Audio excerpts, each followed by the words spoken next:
Time now is 6:49. It's Mondays. That means we're here with the mayor. Yeah, welcome, Mayor Good morning. Gina Ortiz Jones. Glad to have you back in Been the a little studio bit, with yeah. us. Yeah, so, first thing we want to talk about, the censure vote. It happened last Friday, where, of course, you were reprimanded for an interaction with the council member.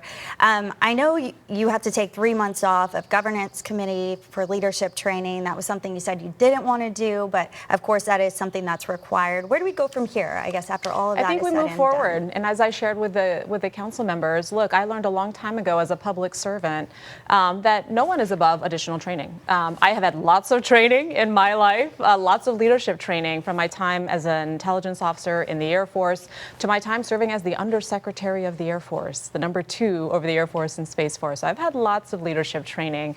The reason I also invited my colleagues to join me as that, because we clearly have very different, lived experiences professionally and personally, lived different experiences about what it means, what accountability means, what leadership means, what public safety means, right? So I invited my colleagues to join me as part of that, and I hope they do. I think we move forward. I will, though, always remind people, at the end of the day, we were talking about public safety. We were talking about public safety. And the fire chief said, and I stood strongly with the fire chief who said we've got to bring the occupancy down, right, in order for that place to be safe. I think, again, she's the expert in that. I do not apologize for siding with the fire chief. And so I hope we can move forward. Let's talk about the mayor's commission on voting. Yes. You're talking about. Very excited. Tell us exactly what is that, Yep. and think the council will go along with this? Well, I hope so. I'd be hard to see who's against increasing voter participation in our community. Look, at the end of the day, the mark of a citizen is the ability to vote. Right? And so we know that we have a better community, a better country when we hear more from more of our neighbors.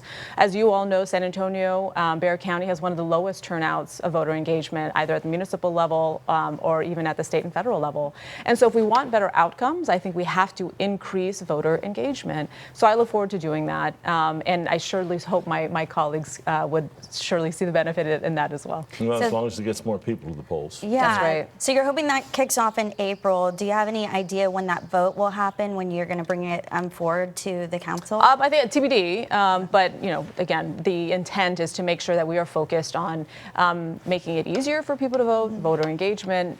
This is something that if we want, again, better outcomes, we've got to hear from more of our neighbors. I mean, a perfect example is just last week, actually, or the week prior, I signed a letter to our 2 senators asking them to oppose the SAVE Act.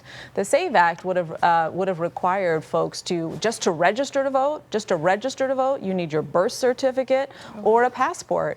The vast majority of people in our country don't have a passport, right?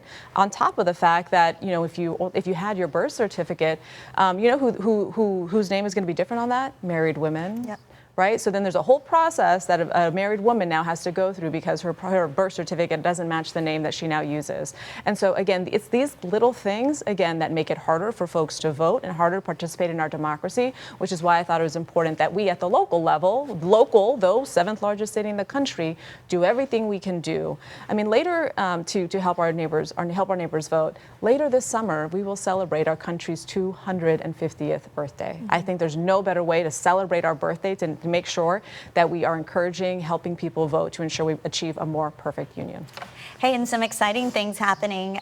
Taiwan Smart City Summit. Yes. Kind of talk to us about that. What is that all about? Well, as you know, I have really tried to strengthen this relationship. I mean, Taiwan is not only a partner on the national security space, but also a key economic partner. Everybody knows TSMC, right? The semiconductors that are so critical to our economic and our national security. But as they are looking to find partners in the U.S., they've expressed a real interest in Texas. As you know, I hosted them last summer. I hosted a delegation, Taiwanese Electric and Electronic Manufacturers Association, one of the largest trade associations in the country. So as they look for places to set up shop, I really want to make sure they are familiar with all that we offer here in San Antonio. Investing in that relationship has paid dividends, so much so the invite to this summit, and I look forward to engaging with their leaders and understanding how we can and better partner. And I'm very excited about the companies that I'm also bringing there. Forward Edge in particular is a local company, cutting edge cyber tech, cyber AI, et cetera. So it'll be great to showcase them and identify additional opportunities to collaborate. We got about 20 seconds. Toyota's expanding. Yes. Now bringing in this rear axle That's right. plant. Tell us about that. What else does that entail? Well, I'm very excited about the work that they're doing there, and it's exciting because this means more jobs and again good opportunities for our folks. I think what's also important though is that we understand the continued impact of tariffs and the continued impact of inflation, right? So it's great that that's expanding, but now let's make sure that there's actually the demand for it, and so that's why we've got to reduce, frankly, eliminate the tariffs, work to address inflation, and that'll be one of the things that I work to address with federal leaders as part of the SA to DC trip. Well, thank you so much, Unfortunately, Mayor. yeah, we're out of time. Always great having you, and we'll see you next Monday. Got a lot in. Thank you. Yeah, All right. right.